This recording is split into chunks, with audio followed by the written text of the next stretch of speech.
On your marks, get set. Hi, I'm Philip Blumel. Welcome to No Uncertain Terms, the official podcast of the Term Limits Movement for the week of January 13th, 2020.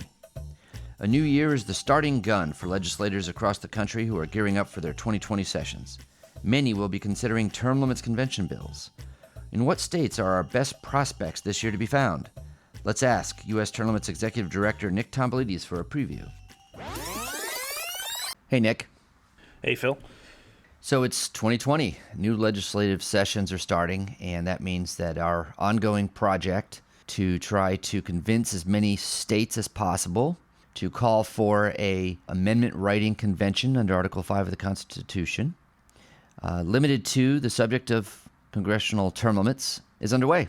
And so we're going to be bringing this idea to more state capitals this year. Just to remind our listeners, we've passed 3 states so far that have made the official call for an amendment writing convention limited to the subject of congressional term limits. And several more states have made calls that include term limits. So we're making progress on this, and I think 2020 will be another year of progress. What do you think, Nick? Yeah, I could not agree more. We're targeting more states in 2020 than we ever have before. We're going to have a bill filed in at least 10 states, and in 5 of those states, we believe we have a very strong chance of passage in the 2020 session. These legislative sessions are starting up right now. Some of them have already started. Some of them will be starting, in the next couple of weeks. So most politicians are running around like chickens with their heads cut off right now. Right. But our teams have been deployed in our target states, and they're going to be working alongside these guys and doing everything they possibly can to get passage secured. I would say that our top 5 legislative targets this year are West Virginia, Arizona, Utah, Georgia, and Louisiana. All 5 of those states have a track record of being for term limits. And we're not talking about the people, of course. The people in all 50 states are overwhelmingly in favor of term limits. But in these 5 states, the legislators in the state capitals have shown a receptiveness to term limits. They've shown a receptiveness to the Article 5 amendment writing convention process. And we've already done a lot of groundwork in these places. We've set the tables. In 4 of these 5 states, we have already passed a single chamber at some point in the last couple of years. Great. So we have a lot of groundwork done in these states. We do. We absolutely do. Now, sometimes the difference between the state house and the state senate is dramatically different. You have different leadership styles. You have different opinions of term limits. But what we have always working in our favor is that the constituents in every member's district are for term limits, and we need to let these guys hear about it. We need to reemphasize for them that if they don't vote for term limits, their constituents might vote them out. Right. And every time we go back to a state, particularly one where we've won one house, we're on firmer ground. I mean, first of all, we're coming back with legislation they've already seen. They've already seen public support for it. Yes. And in between last session and this one, I know that we haven't been idle. We've had our activists and volunteers working in these states, and legislators have been hearing from us. What do you think is of these 5 states, where do you think our best prospects lie for 2020? I would say that our top target state is West Virginia. We've got a lot of bipartisan... We almost won that one. Yeah, we've got a lot of bipartisan support out there. Last year, we did pass the state house by an overwhelming vote. It was 55-42. The resolution went over to the Senate, and then on the last day of the session, it was brought up for consideration. We believed we had the votes, but unfortunately, a single senator named Mike Romano chose to filibuster that and deny West Virginia an up and down roll call vote on the resolution. And of course, we've gone after him hard. We've put up a billboard in his district that has been up for months, and we're just terrorizing him. So I don't think he's going to be as big of a problem this time. 81% of West Virginians support term limits, and our team is back with double the strength in 2020. His constituents overwhelmingly support term limits. He is the one who is opposing them because, of course, he is a politician himself. Yeah, he's thumbing his nose at them. And, it's one thing to say, I personally don't like term limits as a senator, and I'm going to vote against it when it comes to the floor. But what he did was he grinded the legislative process to a halt. He ran out the clock like a football coach, got the session to expire at 12 midnight so no vote could ever be held. What he did was really just a repugnant and disingenuous thing. He didn't just express opposition to it. He had a Machiavellian strategy to try to kill us. And we're not going to let him do it this time. And it was literally at midnight. I mean, you and I were live streaming the session, and this guy was carrying on about how bad term limits are and this and that and the other thing, and also a bunch of random talk just to fill time, like many filibusters are. And it came to midnight, and all of a sudden the gavel fell, and we lost, and I was so angry. It was like Cinderella, where the carriage turns back into a pumpkin again. It was very dramatic. There was a gong noise, and then the Senate president slammed the gavel because by law they have to end the session at midnight on a particular date. So this year we're going to try to bring it up very, very early. We've got a great sponsor in the state Senate, a guy named Randy Smith, who is committed to bringing it up early. We're going to get these bills filed in the next week or so, and then we're going to be off to the races. All right. Well, that's fantastic. I know we've done so much work in West Virginia, and we had a vote count going into that vote before that filibuster by Mike Romano, and we felt it was in the bag. Yeah, another cool thing is we are increasing our support in West Virginia over last year. We had the votes last year, but now we're doing even better. We've deployed Aaron Duquette and Shanna Chambly on our team to West Virginia, and in just the last week, they've gotten 3 new state senators to sign the term limits pledge. Oh, great. And that pledge says that they'll, vote for this bill? Yeah, that they'll co-sponsor and vote for the bill. Co-sponsor. Yeah, so we've got Senator Clemens, Senator Weld, Senator Swope, who've all signed on this week. We're at 58 total pledges among incumbent members of the West Virginia legislature between both chambers. So we're in very strong position right now. We just need to close the deal. Good work, you guys working there in West Virginia. Fantastic. Hi, this is Scott Tillman, the National Field Director with U.S. Term Limits.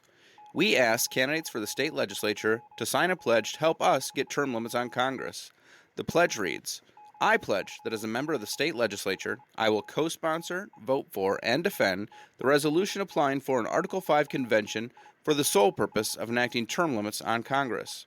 There are many legislative elections coming in 2020.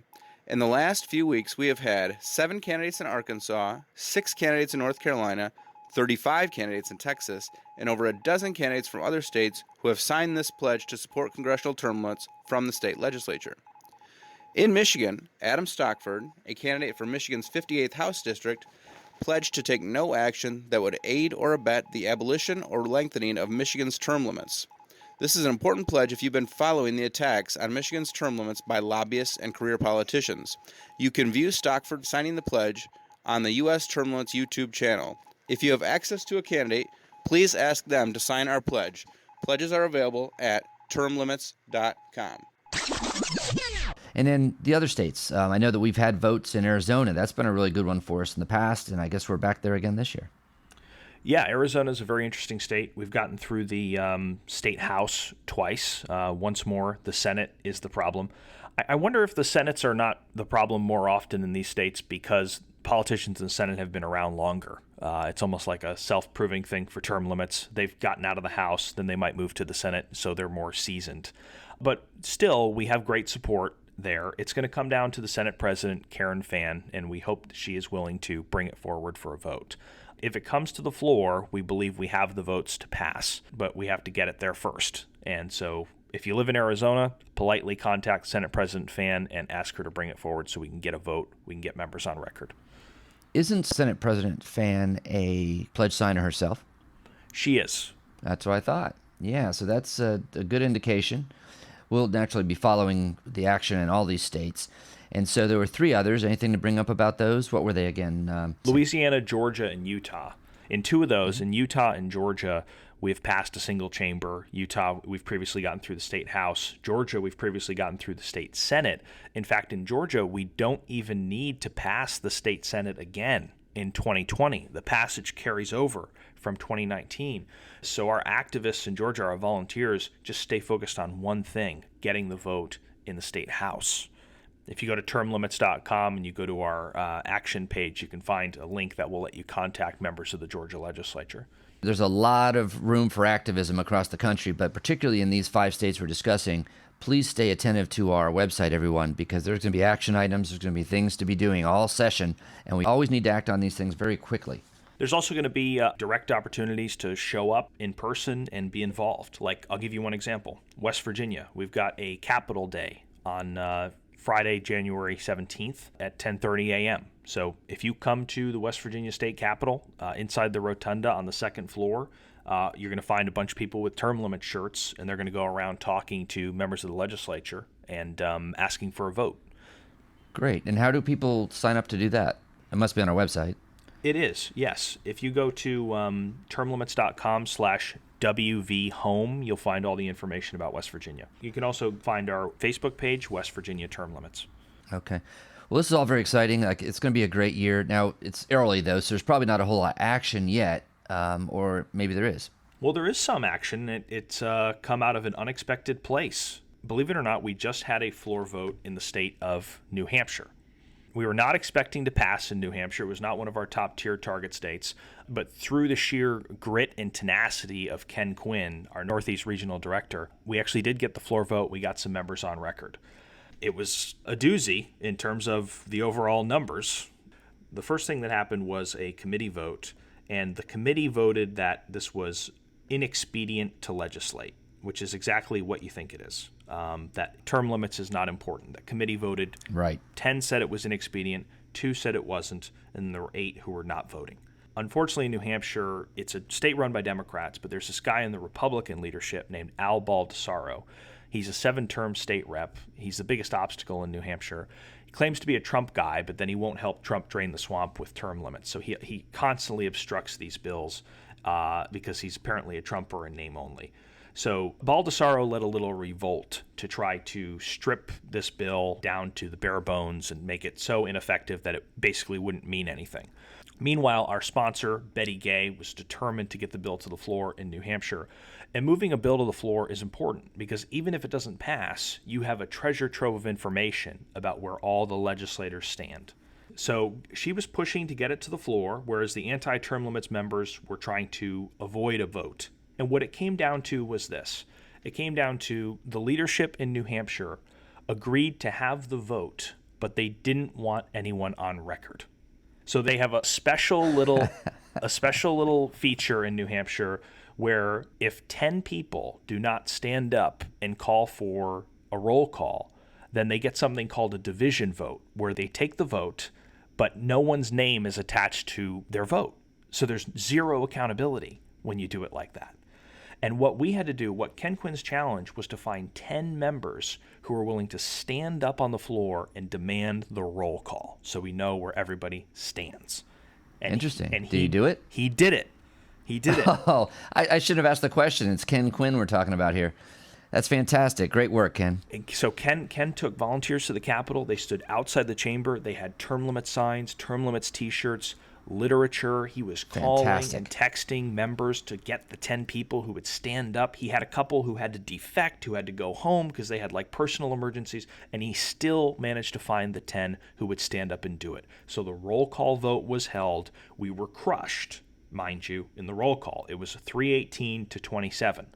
Ouch. That's how little the politicians in New Hampshire think of the 80% of Americans who want term limits. But nevertheless, you lose the battle, but you make progress in the war because we can now go forward, use this information in election time. You know, it's a lot like the Alamo. You may have suffered a defeat here, but in the long run, this is going to galvanize us. It's going to help us win.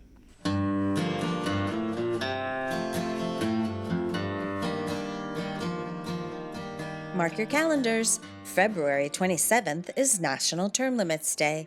With a renewed push to impose term limits on the U.S. Congress, a new national day has emerged from the term limits movement.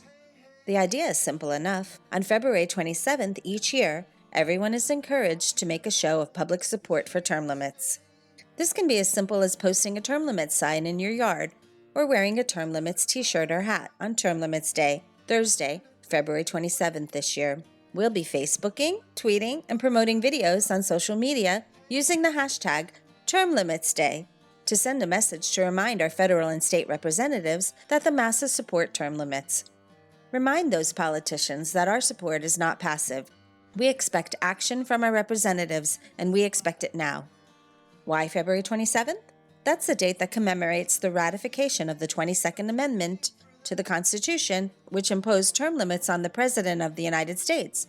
If term limits are good enough for the President, they're good enough for Congress. Here are some ideas for February 27th Term Limits Day activism.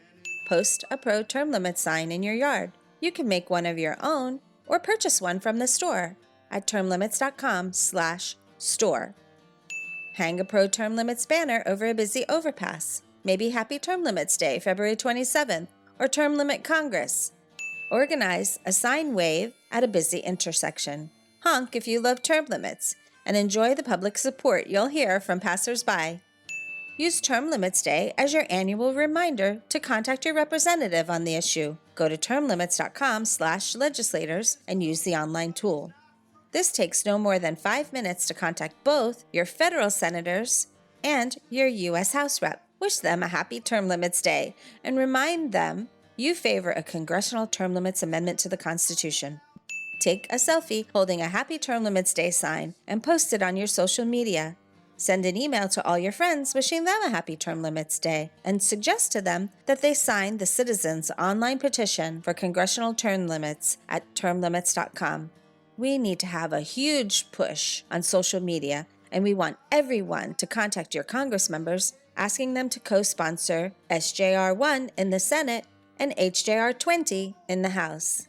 Also, if you know any candidates or legislators who have signed the pledge and support term limits, please ask them to also participate in these Term Limits Day activities. Whatever you decide to do on February 27th, make sure you document it. Send pictures to Term Limits Day at termlimits.com. It will be shared with 1 million plus Facebook followers. Be sure to use the hashtag #TermLimitsDay. Thank you for your support.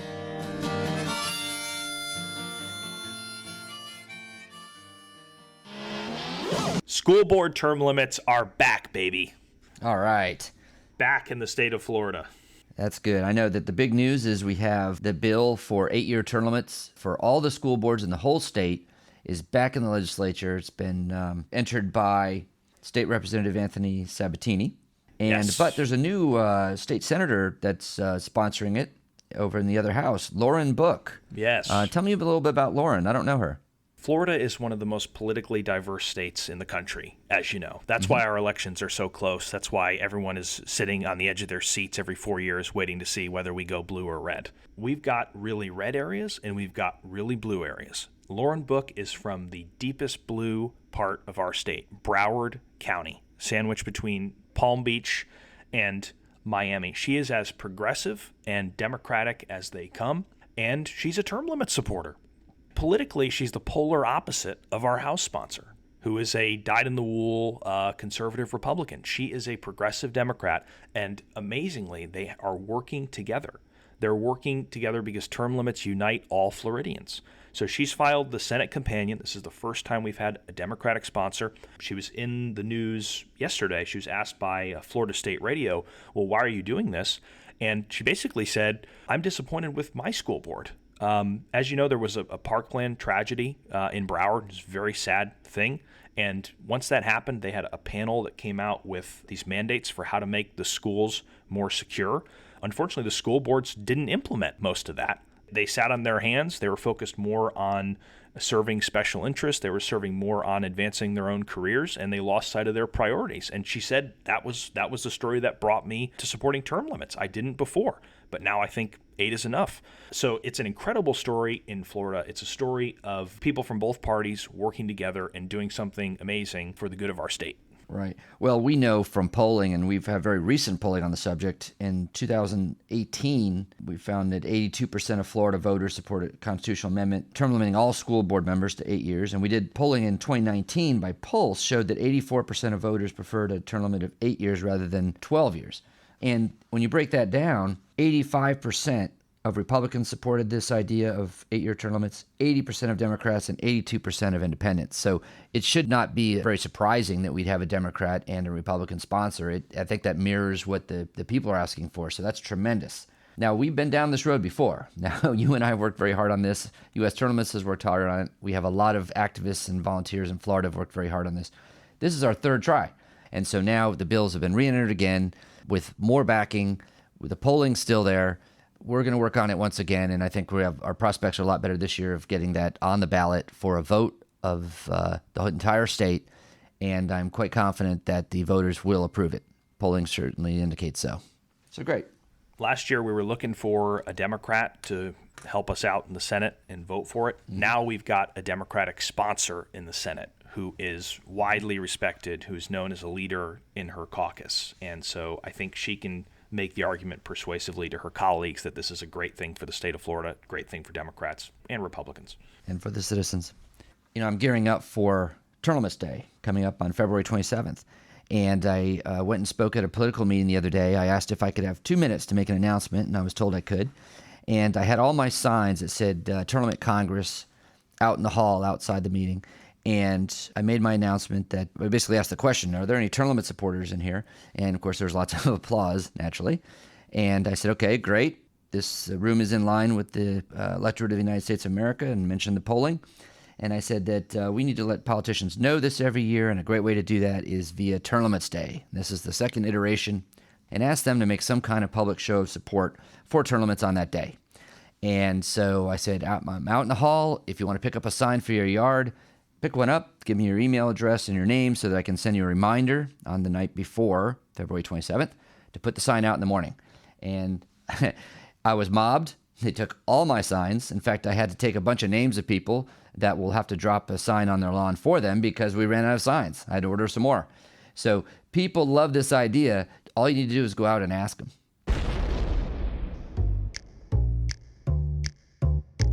Thanks for listening to the No Uncertain Terms podcast again this week. We'll finish up with a special request to all West Virginia voters. Last year, U.S. Tournaments resolution for tournaments on Congress passed the House 55-42 with 3 absent. Unfortunately, it was denied an honest up-down vote in the Senate when Senator Mike Romano filibustered it and the clock ran out on the session. This year, we can prevent that from occurring again by asking the leadership kindly to move the resolution for consideration early in the session. Please send a friendly email to Senator Charles Trump, Senator Mitch Carmichael, Speaker Roger Hanshaw, and Delegate John Schott, who are all supporters of the resolution, to encourage them to bring the resolution up for votes early in the session in January. To do this, go to tournaments.com/WV early vote. That's all one word. So it's tournaments.com/WV early vote. Thanks. We'll be back next week. The revolution isn't being televised. Fortunately, you have the No Uncertain Terms podcast.